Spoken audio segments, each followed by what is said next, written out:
मैं आपकी हिंदी की अध्यापिका ममता सिंह कक्षा 8वीं के सुलभ भारती से पाठ दूसरा वारिस कौन का अध्यापन कराने जा रही हूँ।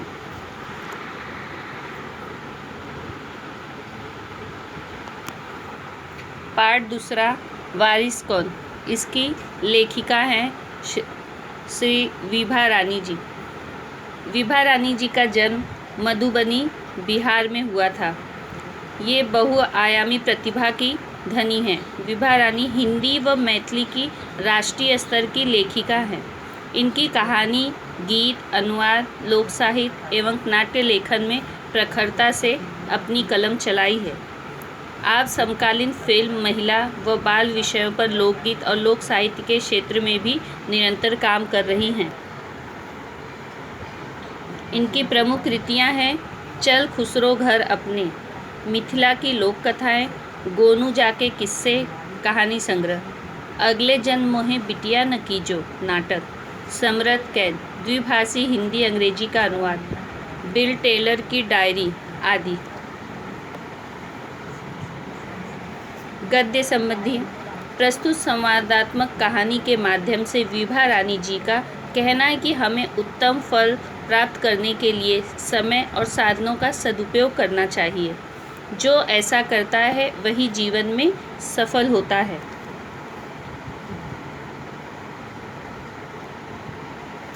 इस कहानी का नाम है वारिस कौन। वारिस का अर्थ होता है उत्तराधिकारी। ये कहानी जो लिखी गई है, पहले के राजा महाराजा होते थे, वो अपने मृत्यु के बाद, मरने के बाद वो सोचते थे कि मेरा उत्तराधिकारी कौन होगा। इसके लिए मरने से पहले ही जो योग्य उत्तराधिकारी होता था, जो उनका राजपाट चला सके, ऐसे योग्य उत्तराधिकारी को अपने स्थान पर, सिंहासन पर बिठाते थे। इसके लिए यहाँ पर एक राजा है जो कि अपनी 4 बेटियों में से ये ढूंढना चाहता है कि कौन योग्य उत्तराधिकारी है जो उनके मृत्यु के बाद उनके राज्य को अच्छे से संभाल कर देख सके।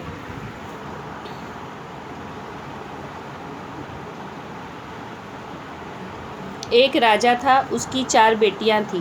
राजा ने सोचा कि इन चारों में से जो सबसे बुद्धिमती होगी उसे ही अपना राजपाट सौंपेगा। बुद्धिमती का अर्थ है होशियार, राजपाट का अर्थ है राजगद्दी।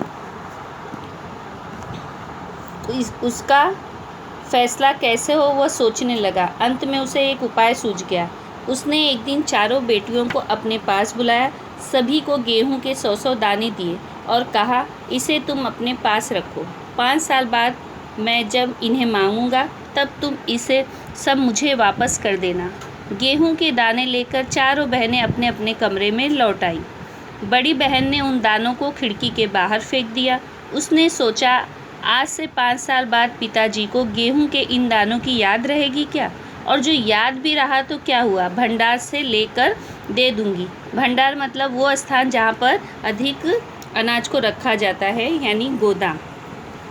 दूसरी बहन ने दानों को चांदी के एक डिब्बी में डालकर उसे मखमल के थैले में बंद करके सुरक्षा से अपनी संदूकची में डाल दिया। संदूकची का अर्थ है एक छोटी सी पेटी। सोचा 5 साल बाद जब पिताजी ये दाने मांगेंगे तब उन्हें वापस कर दूंगी। तीसरी बहन बस सोचती रही कि इसका क्या करूं। चौथी और छोटी बहन तनिक अर्थात थोड़ा बच्ची थी। शरारतें करना उसे बहुत पसंद था। गेहूं के भुने दाने भी पसंद थे। उसने दानों को भुनवाकर खा डाला और खेल में मग्न हो गई। तीसरी राजकुमारी को इस बात का यकीन था कि पिताजी इन्हें यूं ही दाने नहीं दिए होंगे, जरूर इसके पीछे कोई मकसद का अर्थ है उद्देश्य होगा। पहले तो उसने भी अपनी दूसरी बहनों की तरह इन्हें सहेज कर अर्थात संभाल कर रख देने की सोची, लेकिन वह ऐसा न कर सकी। 2-3 दिनों तक वह सोचती रही।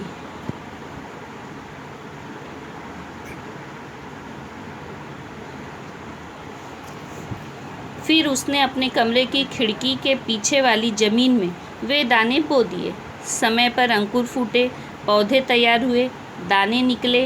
राजकुमारी ने तैयार फसल में से दाने निकाले और फिर से बो दिए।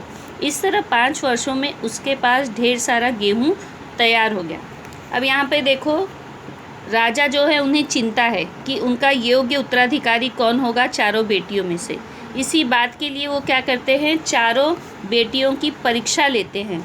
ये देखना चाहते हैं कि सच में उत्तराधिकारी के योग्य कौन सी बेटी है। इसीलिए उन्होंने गेहूं के 100-100 दाने चारों बेटियों को दिए।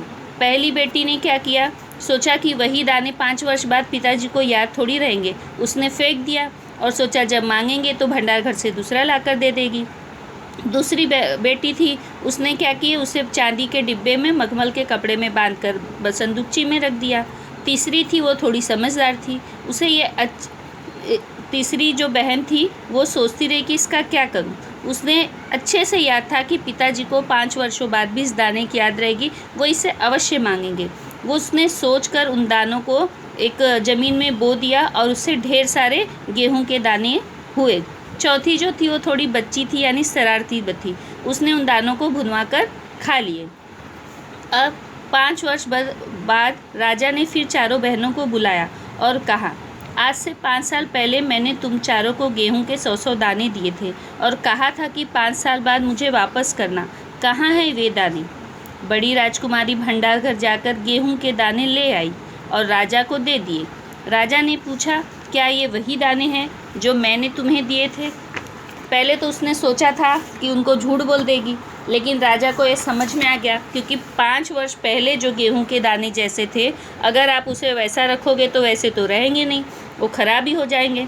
राजा ने जब पूछा तो उसने हाँ कहा, लेकिन जब राजा ने चिल्लाकर, यहाँ पर कड़क का अर्थ है चिल्लाकर जब पूछा, तो उसको सारी सच्चाई बतानी पड़ी कि वो दाने तो उसने फेंक दिए थे और ये दूसरे दाने उसने भंडार घर से उसे लाकर दिखा रही है।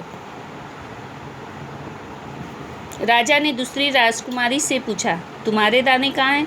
दूसरी राजकुमारी अपनी संदूकची में से मखमल के खोल वाली डिब्बी उठा लाई, जिसमें उसने गेहूं के दाने सहेज कर रखे थे।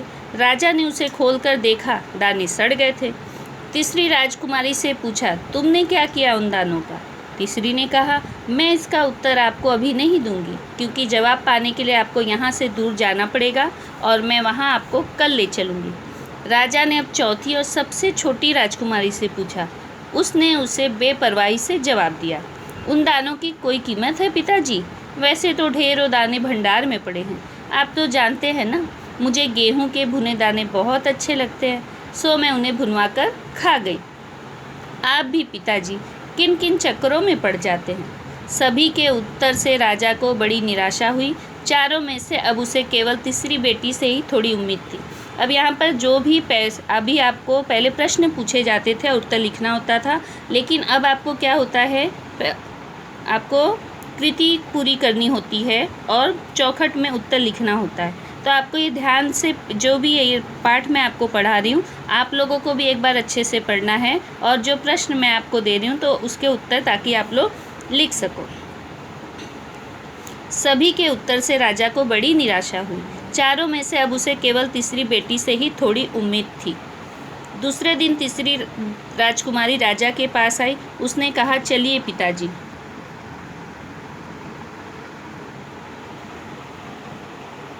आपको मैं दिखाऊं कि गेहूं के वे दाने कहाँ हैं। राजा रथ पर सवार हो गया। रथ महल नगर पार करके खेत की तरफ बढ़ चला। राजा ने पूछा, आखिर कहाँ रथ छोड़े हैं तुमने वे 100 दाने? इन 100 दानों के लिए तुम मुझे कहाँ कहाँ के चक्कर लगवाओगी? तब तक रथ एक बड़े से हरे भरे खेत के सामने आकर रुक गया। राजा ने देखा, सामने बहुत बड़े खेतों में गेहूं की फसल थी। उसकी बालियां हवा में झूम रही थी, जैसे राजा को कोई खुशी भरा गीत सुना रही हो। राजा ने हैरानी से राजकुमारी की ओर देखा। राजकुमारी ने कहा, पिताजी, ये है वे 100 दाने जो आज लाखों लाख दानों के रूप में आपके सामने हैं। मैंने उन 100 दानों को बोकर इतनी अधिक फसल तैयार की है। राजा ने उसे गले लगा लिया। अब मैं निश्चिंत हो गया, तुम ही मेरी राज्य की सच्ची उत्तराधिकारी हो। चारों बेटियों में से तीसरी राजकुमारी थी, वो अधिक बुद्धिमान थी। उसने उन दानों का सदुपयोग करके उससे लाखों दाने का निर्माण किया। अब राजा ने जब ये देखा कि तीसरी राजकुमारी ने किस तरह से अपनी सूझबूझ द्वारा ये कार्य किया है, तो उसे बड़ी प्रसन्नता हुई। उसने सोचा कि मेरे जाने के बाद अगर राज्य को कोई अच्छे से देख सकता है तो वह तीसरी राजकुमारी है, अतः उसे अपना सच्चा उत्तराधिकारी घोषित किया। इस पाठ से कहानी से हमें यह सीख मिलती है कि जीवन में सफलता पाने के लिए हमें समय का सदुपयोग और अपनी सूझबूझ से मेहनत से कार्य को सफल करना चाहिए, ना कि निराश होना चाहिए। जैसे कि तीसरी राजकुमारी ने अपने सूझबूझ द्वारा गेहूं के 100 दानों को लाखों दानों में परिवर्तित कर दिया। इसी प्रकार जीवन में भी सूझबूझ द्वारा आने वाली समस्या का हल करना चाहिए, निराश नहीं होना चाहिए। इसी से संबंधित एक आपको मैं बात बताती हूँ। जैसे चींटी होती है, वो दीवार पर चढ़ती है अन्न का दाना लेकर और वो गिरती जाती है। उसके सामर्थ्य से भी बड़ा अन्न का दाना होता है, लेकिन वो हार नहीं मानती है। जब तक वो अपने गंतव्य स्थान पर अपनी मंजिल तक नहीं पहुंच जाती है, वो बार बार गिरती है, फिर भी चढ़ती है और अपनी मंजिल तक पहुंचती है। उसी प्रकार हम इंसानों को भी हार न मानकर जीवन में आगे बढ़ने का और अपनी मंजिल तक पहुंचने का प्रयास करना चाहिए। ये परिच्छेद से संबंधी देखो शब्दार्थ है। बुद्धिमती, होशियार, राजपाट, राज्य प्रशासन, भंडार, गोदाम, मकसद, उद्देश्य, संदूकची, छोटी पेटी, सहेज कर, संभाल कर, उम्मीद, आशा, चक्कर में पड़ जाना अर्थात दुविधा में पड़ जाना। ये आपका अर्थ हो गया है। अब इससे संबंधित आप लिख सकते हो, कपड़े की दुकान पर कपड़ा लेने जाने पर बहुत सारे कपड़े देखकर मैं चक्कर में पड़ गया कि कौन से कपड़े लूँ। गले लगाना, प्यार से मिलना, माँ अपने बच्चे को गले लगाती है। सूचना के अनुसार कृति कीजिए। गेहूं के दानों का चारों बहनों ने क्या किया? बड़ी बहन ने उन दानों को खिड़की के बाहर फेंक दिया। छोटी बहन ने दानों को भुनवा कर खा लिया। दूसरी बहन ने उन दानों को चांदी के डिब्बे में डालकर संदूकची में सहेज कर रखा। तीसरी बहन ने सोच समझकर दाने जमीन में बो दिए। सही विकल्प चुनकर वाक्य फिर से लिखिए। जरूर इसके पीछे कोई डैश मकसद होगा, सो मैं उन्हें भुनवा कर खा गई। तुम ही मेरे राज्य की सच्ची उत्तराधिकारी हो। इसे तुम अपने पास रखो, 5 साल बाद मैं इन्हें मांगूंगा। परिणाम लिखो। गेहूं के दाने, यहाँ पर आप लोग ये पढ़ोगे लेसन तो आप लोगों को समझ में आ जाएगा। गेहूं के दानों को बोने का क्या परिणाम हुआ? अच्छी फसल हुई और ढेर सारे दाने तैयार हो गए। सभी के उत्तर सुनकर राजा पर हुआ परिणाम। सभी के उत्तर सुनकर राजा को बड़ी निराशा हुई। दूसरी राजकुमारी का संदूकची में दाने रखने का परिणाम, 5 साल तक संदूकची में दाने रखने से दाने सड़ गए। पहली राजकुमारी को कड़क कर पूछने का परिणाम, उसने डर कर सारी सच्चाई बता दी कि दाने उसने फेंक दिए थे और अब भंडार घर से वो दाने लाकर उन्हें दिखा रही है। पाठ के शब्द युक्त ढूंढ कर लिखिए। अपने अपने, 100 किन किन, हरे भरे, लाखों लाख। ये आपको 200 पेज की हिंदी की नोटबुक बनानी है। पहली कविता जब मातृभूमि पढ़ाई तभी भी मैंने आपको बताया था। ये सारे प्रश्न के उत्तर शब्दार्थ आपको उस नोटबुक में लिखना है। ठीक है, धन्यवाद।